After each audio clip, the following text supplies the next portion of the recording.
Speaker, can I start by saying that for me it is indeed a humble privilege to be able to serve as a Member of Parliament in this House, and it is a further privilege and one that I treat with great honour and care to have been appointed to this electoral referendum select committee.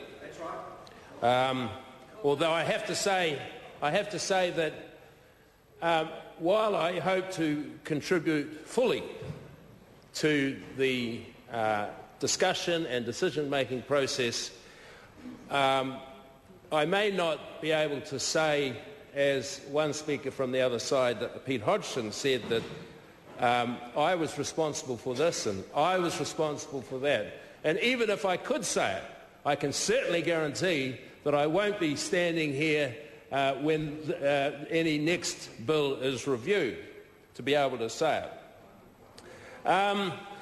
Can I next congratulate the Minister of Justice, who I think has done an outstanding job in maintaining an even hand across the Parliament in bringing this bill before us with the support of all the parties in terms of the consultation he has undertaken and the support thus far in the process that we've embarked upon. I think that the commitment that he has led is to be held, and I say this because Chris Finlayson wouldn't allow me to get away without saying it, but it is in stark contrast to the previous change in the Electoral Finance Act.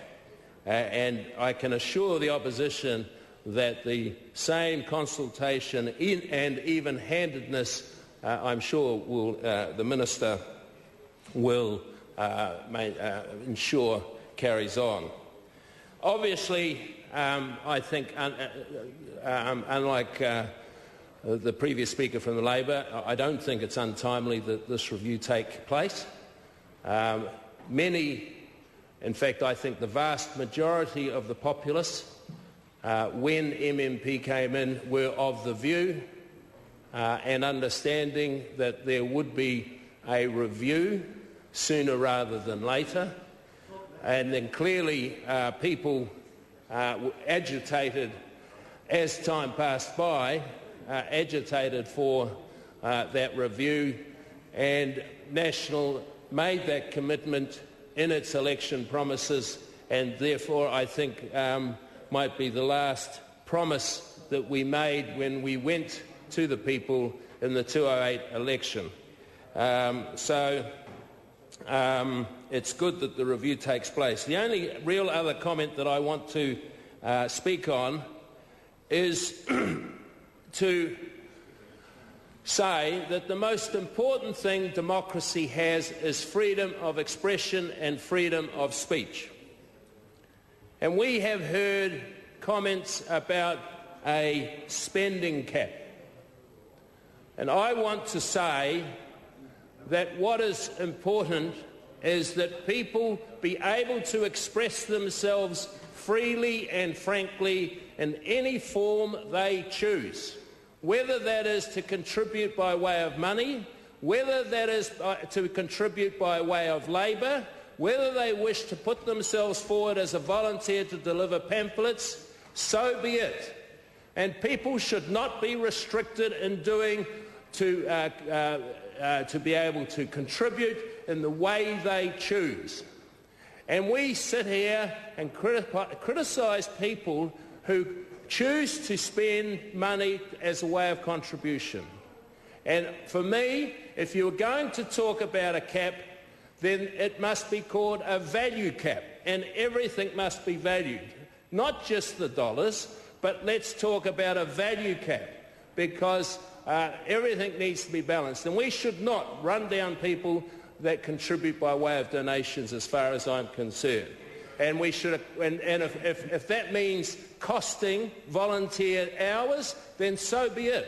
If we're going to put caps on, let's put caps on everything. And so with those few words, Mr. Speaker, I look forward to deliberating and receiving submissions in the Select Committee. Thank you. Phil Twyford. Mr. Speaker, a number of colleagues have prefaced their comments this afternoon by saying what a privilege it is to be contributing to this debate about our democracy, and I want to add my name to that list. It is a privilege.